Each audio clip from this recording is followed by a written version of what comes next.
is everybody here? I've got like a few more seconds.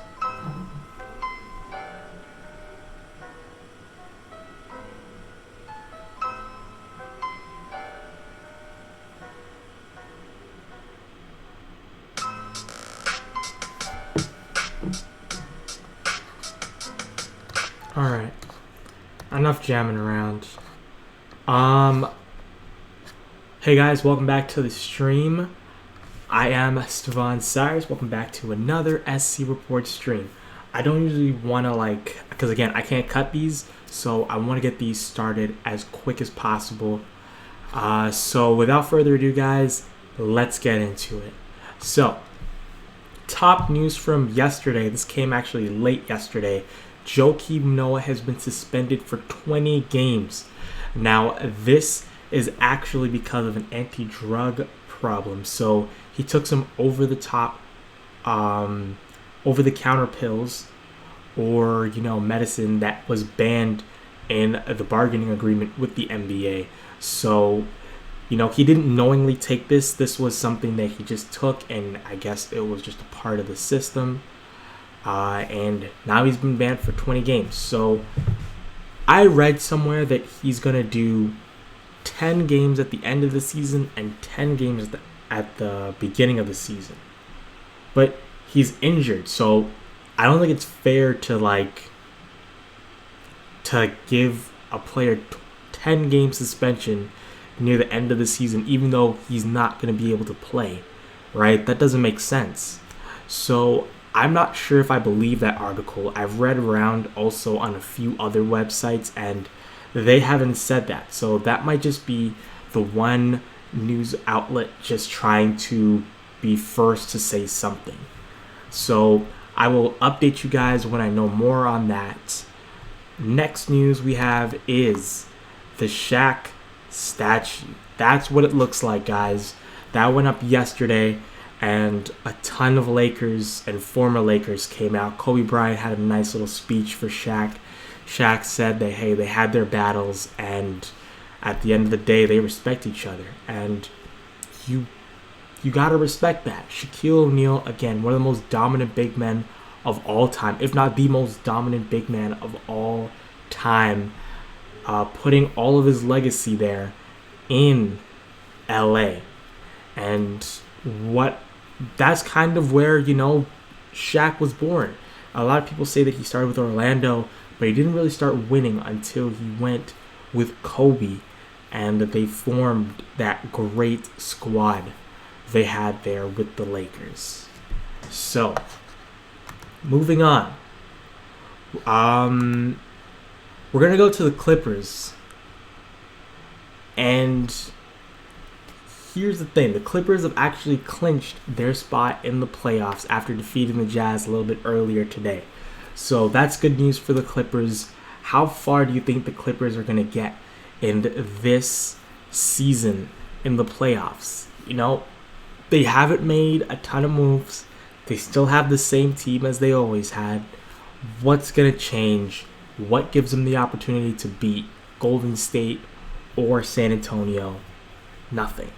It's getting close to me saying that they're going to just, flop out in the second round again.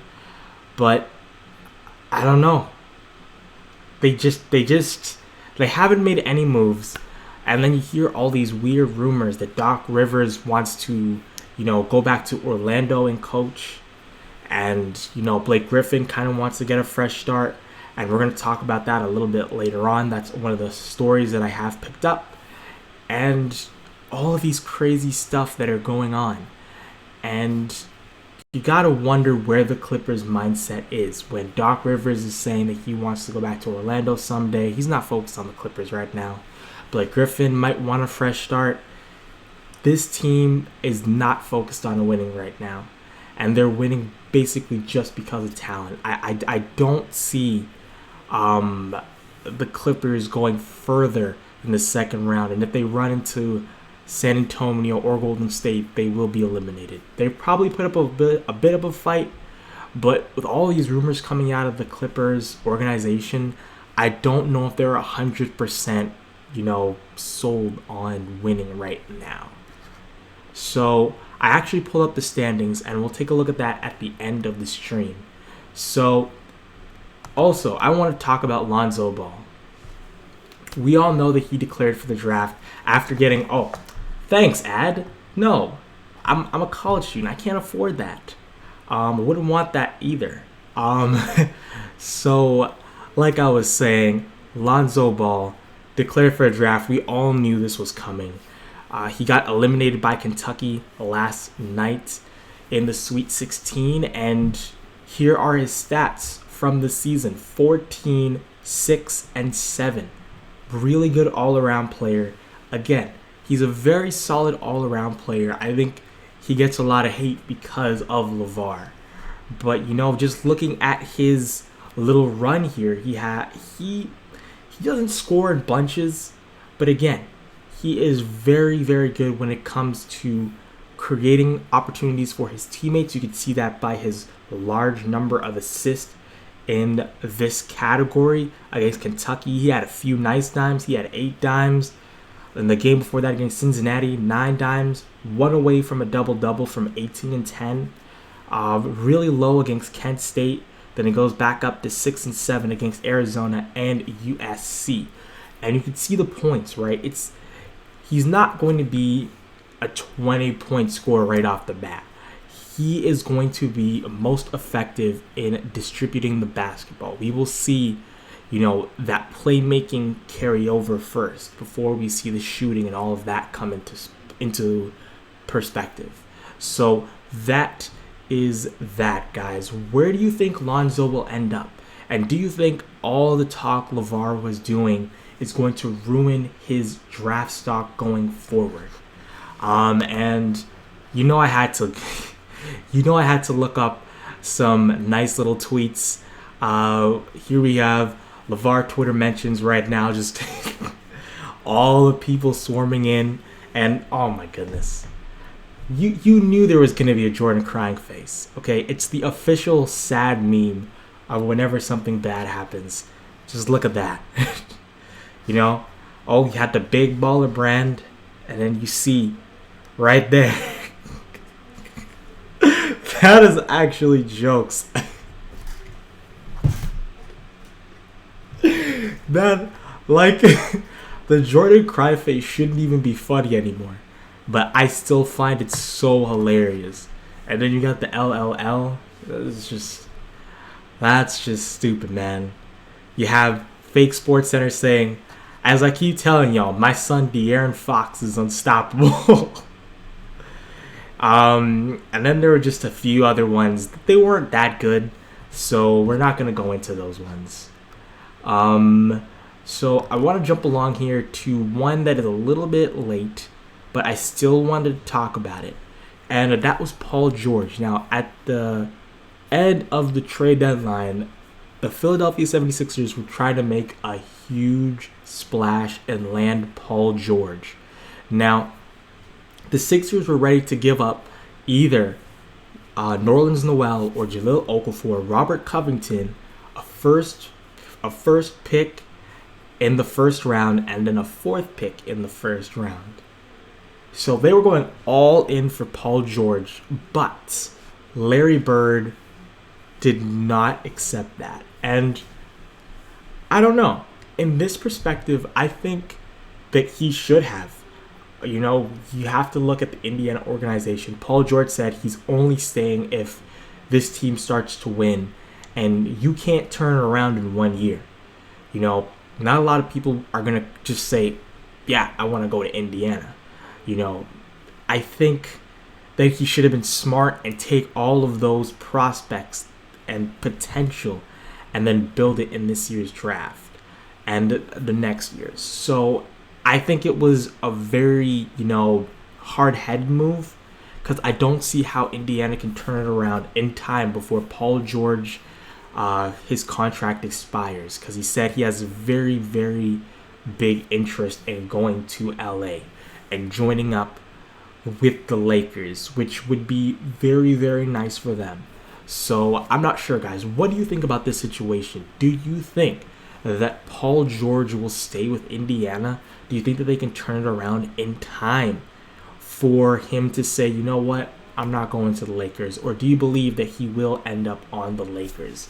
Let me know in the chat, in the comment section below.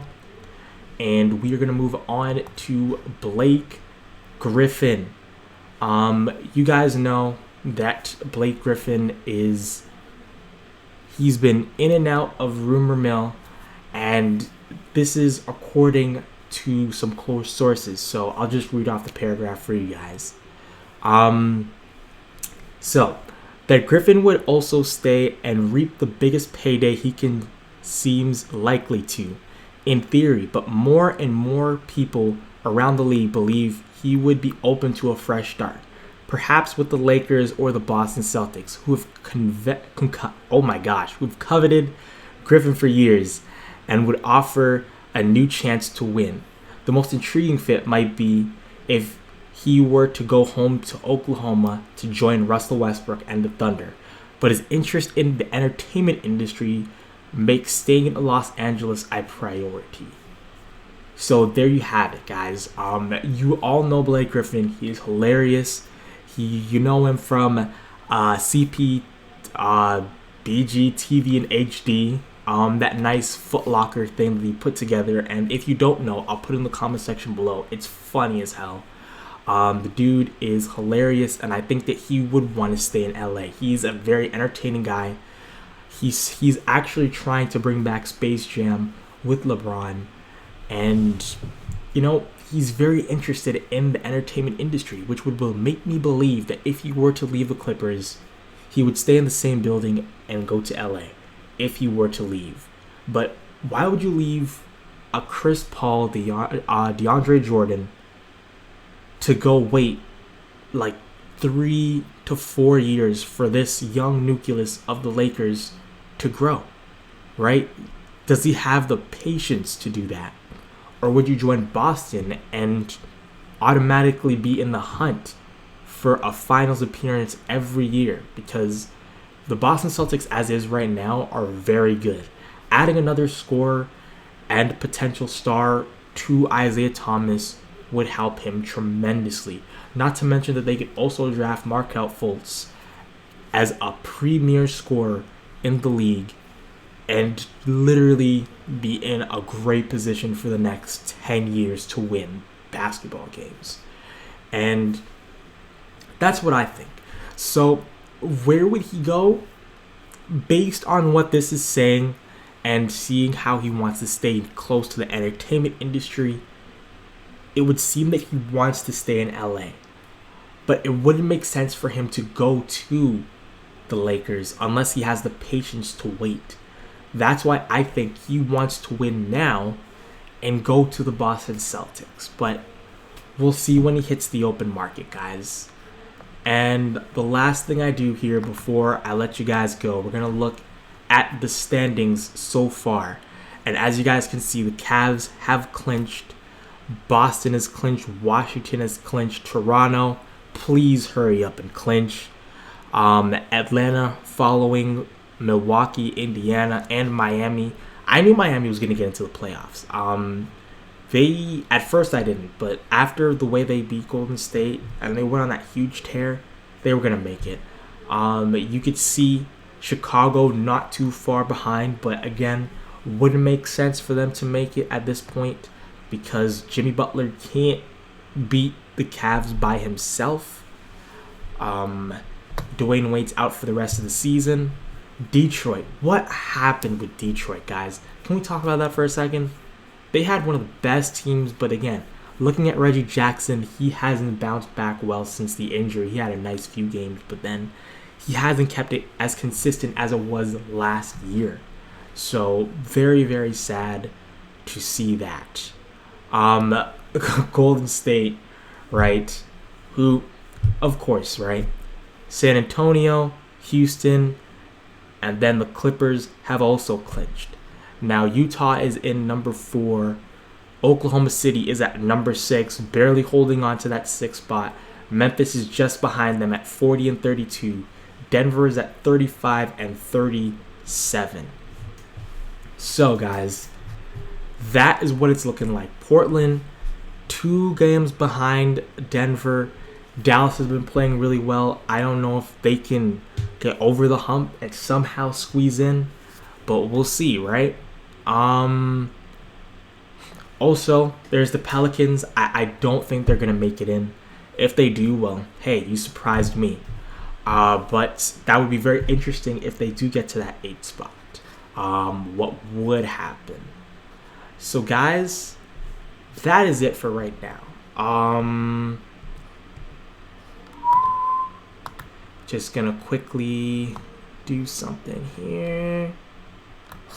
And I'm going to fade. Alright, you can still see that, but whatever. Should I fix that? Should I really? Alright, let's do this. Let's do that. There we go. So guys, what do you think about the stream? I'm gonna try and do this a little bit more often. I don't know the time yet. I can't confirm a time right now, but I'm going to definitely continue to try to keep this up because I love this. I think it's very, very fun to do. And again, I don't have my radio show anymore. We'll watch a bit of my radio show tomorrow. So I'm going to stream 2 times tomorrow. We'll look at the NBA part and maybe the NFL part if you're interested. And also, I might start to do a little bit more in this stream. So I might cover some NFL, I might cover some NBA, and anything else that's going on in the world. Just let me know in the comment section below if you would enjoy something like that. And I'm going to quickly look at the chats. Nobody said anything in the chat. I will let you guys talk in the chat if you have anything to say, or I will come back to this stream after it is uploaded to YouTube, and I will talk to you guys in the comment section below. Now again, guys, there is an eye right here. Hopefully I'm pointing in the right direction, or right here. It tells you when would you like to see streams. And please let me know, because I'm very interested to know when you would like to see streams. So like I said, I'm going to try and stream twice tomorrow. You have a little look at my YouTube channel, at my radio show, and then a little bit later on in the night. If there's anything else to talk about, I'll stream. If not, I'll tell you in my first stream that, hey, there isn't a lot of news. I'm probably not going to stream. But again, there's a link down below to my Twitter page. That's where you'll know when I start to stream or not, because I can't put a specific date on it, because I start internship for the next 8 weeks at TSN on Monday, and I won't know my specific schedule until then. So until then, guys, I hope you enjoyed this stream. If you did, please leave a big thumbs up on this. Again, I will get back to editing in the next few weeks. I'm going to try and produce a podcast tomorrow for you guys for Monday, but no promises. I'm getting ready for my internship, and I want to just stay focused on that. So guys, thank you so much for joining me, and if you enjoy, please leave a thumbs up, share this with your friends, and guys, I will see you in the next stream. Peace.